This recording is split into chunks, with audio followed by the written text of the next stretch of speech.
Mi esposo me dio un ultimátum entre mi carrera o él, y ahora que lo perdió todo, ruega por mi regreso. He pasado las últimas 72 horas mirando el techo de mi nuevo apartamento, procesando el hecho de que, por primera vez en 10 años, el aire que respiro no se siente pesado.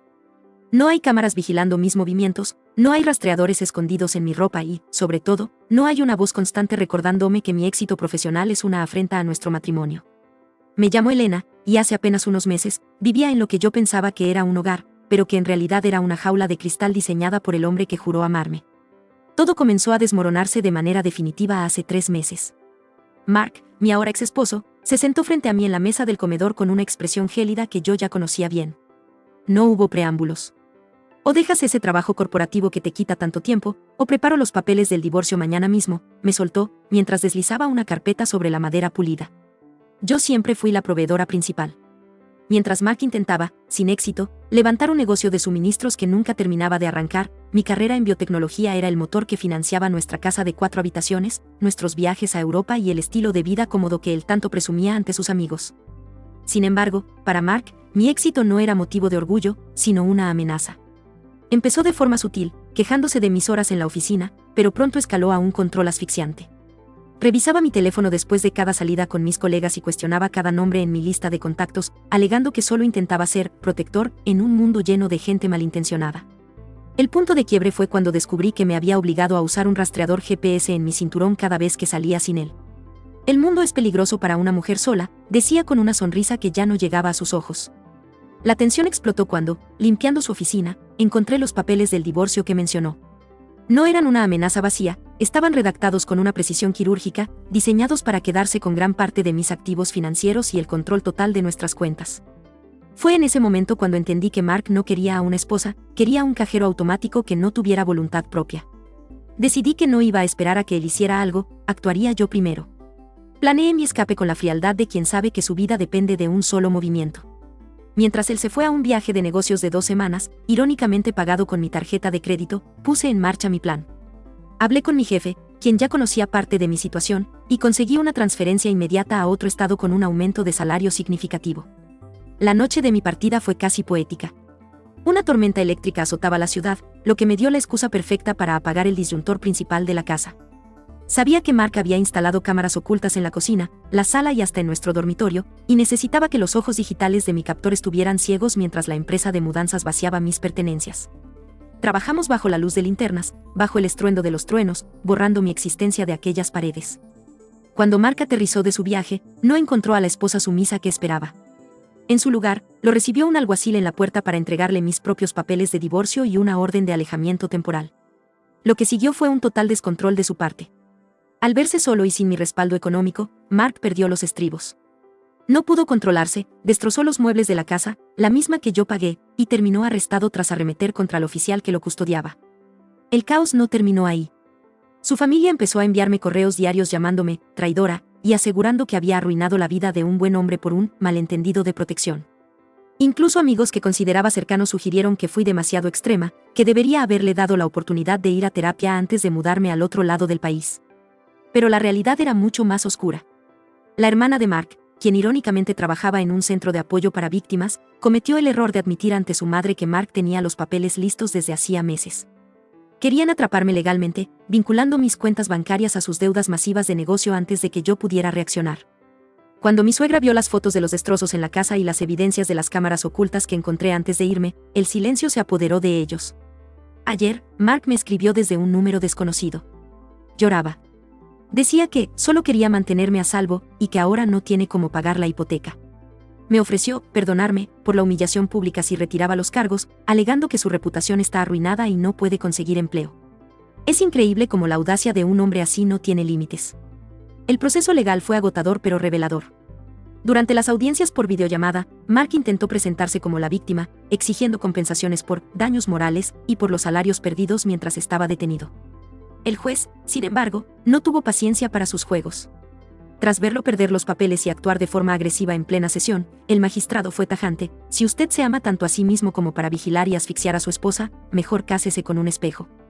Mi abogado también descubrió que su hermana estaba usando sus influencias laborales para encubrir el comportamiento de Mark. Tras presentar las pruebas pertinentes, ella también perdió su empleo. Fue un efecto dominó de justicia que nunca busqué, pero que terminó ocurriendo por el propio peso de sus mentiras. Hoy, finalmente soy libre. Vivo en una ciudad donde el aire es más limpio y mi dirección es un secreto bien guardado. He adoptado a un gato, Bandit, que es el único compañero que necesito por ahora. Mark terminó trabajando en una cuadrilla de construcción para poder pagar las compensaciones económicas que el juez dictaminó a mi favor. A veces me despierto sintiendo que debo mirar por encima del hombro, pero luego recuerdo que ya no hay rastreadores en mi ropa, solo un futuro que yo misma estoy construyendo. A veces me pregunto si fui demasiado fría al irme sin decir adiós, pero luego recuerdo las cámaras en mi habitación y la carpeta en su escritorio, y sé que no huí de un matrimonio, escapé de una emboscada. La verdadera justicia no fue solo recuperar mi dinero o mi carrera, sino ver cómo su mundo de control se desmoronaba al perder el único pilar que lo sostenía, mi silencio. La confrontación legal no fue un evento rápido, fue una guerra de desgaste de 6 meses que se sintió como una eternidad. Mark, fiel a su naturaleza manipuladora, no contrató a un abogado cualquiera, buscó a un tiburón conocido por defender los derechos de los padres y esposos oprimidos.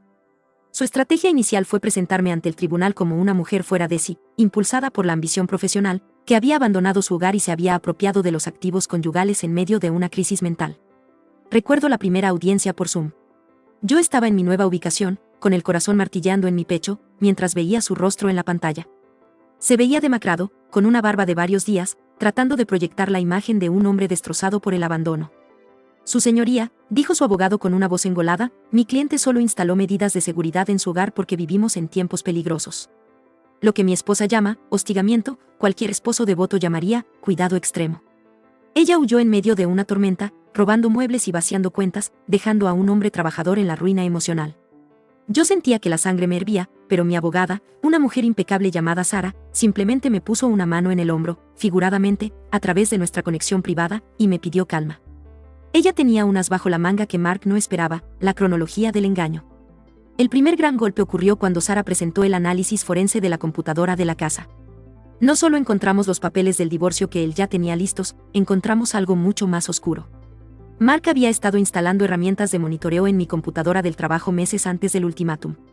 Había capturas de pantalla de mis correos corporativos confidenciales. Él estaba buscando activamente una forma de chantajear a mi empresa o de demostrar que yo era negligente para solicitar una pensión alimenticia masiva de por vida.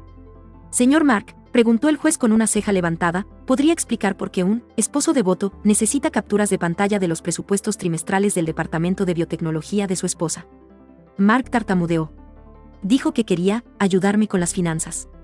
Pero el golpe de gracia fue el testimonio del técnico que instaló las cámaras. Sara lo citó a declarar. El hombre, sintiéndose culpable al enterarse de la situación real, confesó que Mark le había pedido específicamente que las cámaras del dormitorio estuvieran ocultas en el detector de humo y que el audio se grabara a las 24 horas. La cara de Mark pasó de la tristeza fingida a un rojo violáceo de pura furia. Ahí fue cuando ocurrió su primer error fatal en el tribunal. Olvidando que estaba siendo grabado, le gritó a la pantalla. Eres una traidora. Todo lo que tienes es gracias a que yo te permití trabajar. Esas cámaras eran para asegurarme de que no te estuvieras burlando de mí con tus jefes. El silencio que siguió fue sepulcral. El juez simplemente anotó algo en su libreta y dictó un receso. Semanas después, descubrimos la magnitud de su desastre financiero. Mark no solo tenía deudas de su negocio, había pedido préstamos personales a nombre de ambos imitando mi firma. Mi abogada presentó un peritaje caligráfico que demostró que él había intentado hipotecar nuevamente la casa sin mi consentimiento. Fue entonces cuando su narrativa de protector se evaporó por completo ante los ojos de su propia familia, que estaba presente en la audiencia. Su hermana, que hasta ese momento me enviaba mensajes de odio, bajó la cabeza cuando el juez leyó los cargos que pesaban sobre su hermano.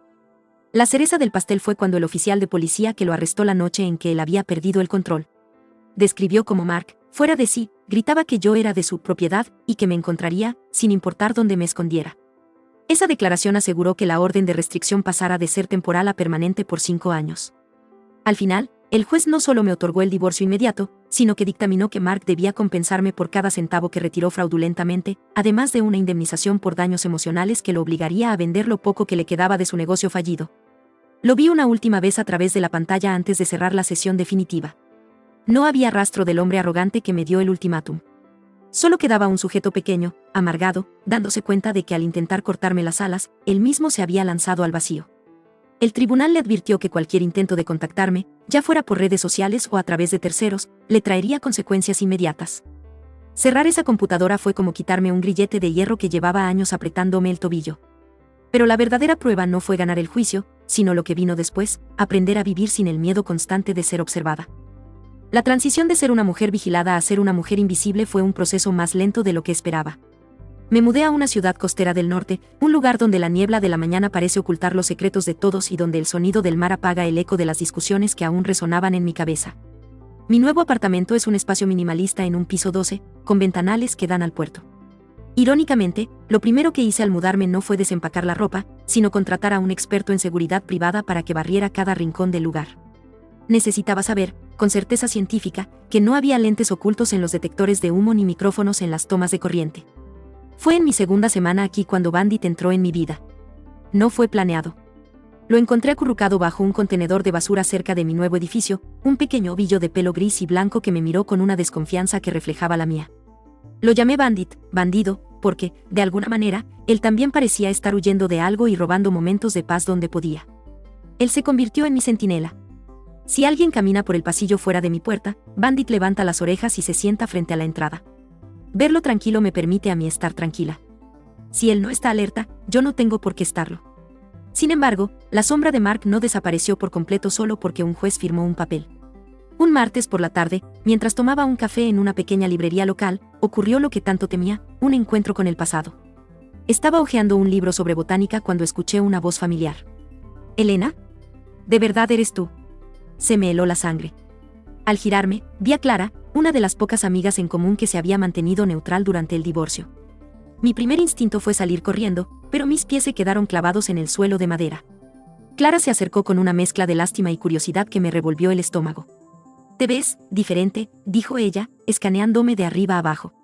«Mark ha estado preguntando por ti a todo el mundo. Dice que está cambiando, que ha empezado a ir a reuniones de control de ira. Sus padres están destrozados, Elena.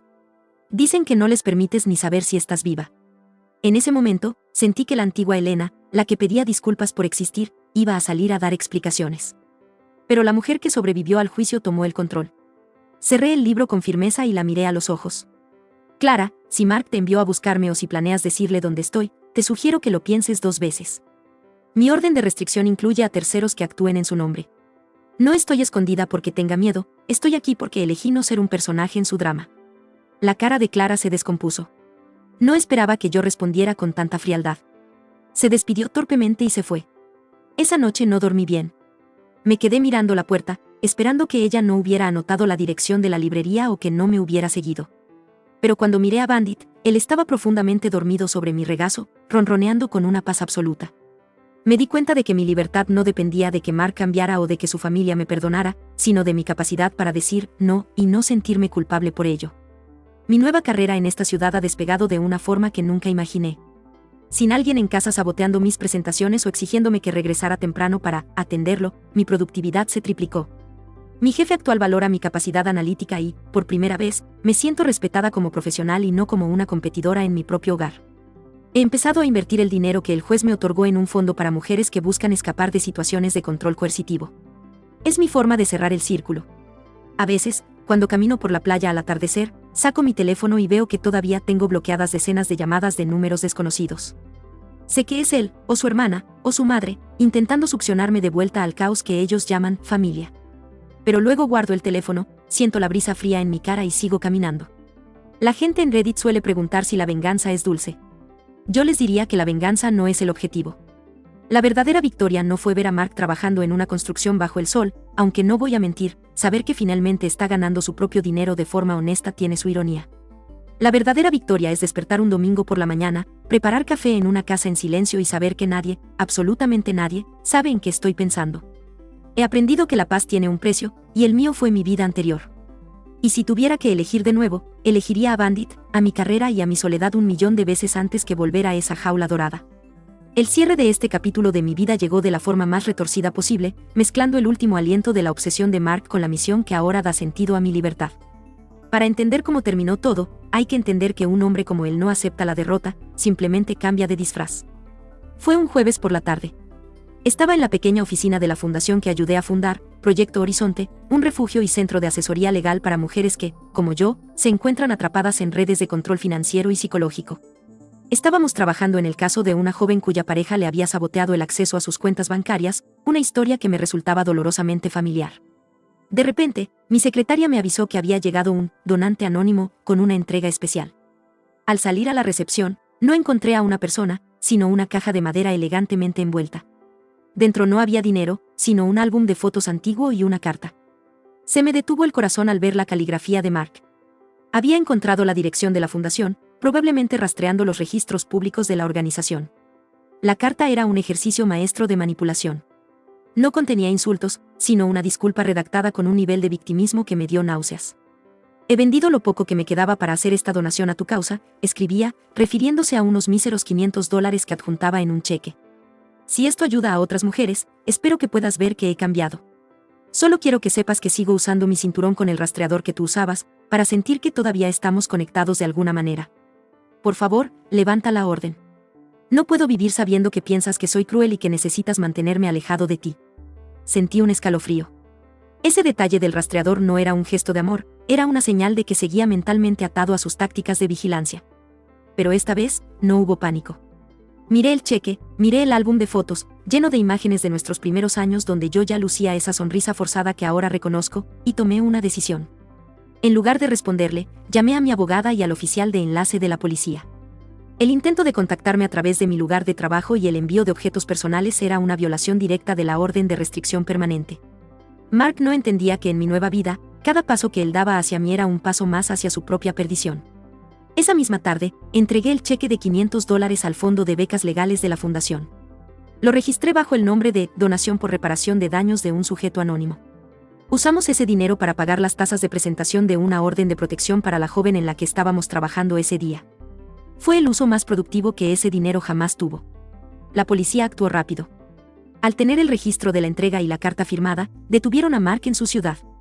Esta vez no hubo multas ni servicios comunitarios, al ser una violación reincidente de una orden judicial de alto perfil, el juez revocó su libertad condicional. Pasará los próximos 18 meses en una institución correccional, donde finalmente tendrá todo el tiempo del mundo para reflexionar, sin cámaras y sin nadie a quien controlar más que a sí mismo. Ayudar a otras mujeres ha sido mi verdadera medicina.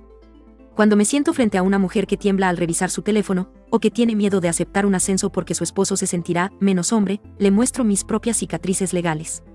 Les enseño a esconder dinero de forma segura, a detectar software de monitoreo, y lo más importante, a entender que su valor no se mide por la capacidad de mantener la paz en un hogar que las está asfixiando. Bandit sigue siendo mi sombra. A veces, mientras redacto informes para la fundación en casa, él se sienta sobre mis papeles, recordándome que es hora de descansar. Mi vida en la ciudad secreta ya no es tan secreta para el mundo de la filantropía, pero mi paz mental está blindada. Hoy puedo decir que no solo sobreviví a Mark, sino que utilicé los escombros de mi matrimonio para construir una escalera por la que otras mujeres están subiendo hacia su libertad. Él intentó usar mi carrera como un arma contra mí, y ahora, esa misma carrera es la que me permite disfrutar mi libertad y traerle libertad a otras mujeres que se encuentran atrapadas, tal cual como lo estaba yo. A veces, la justicia no es solo un mazo golpeando un estrado, es el silencio absoluto de un teléfono que ya no recibe llamadas hostiles, y el sonido de una nueva puerta abriéndose para alguien que pensaba que nunca encontraría la salida.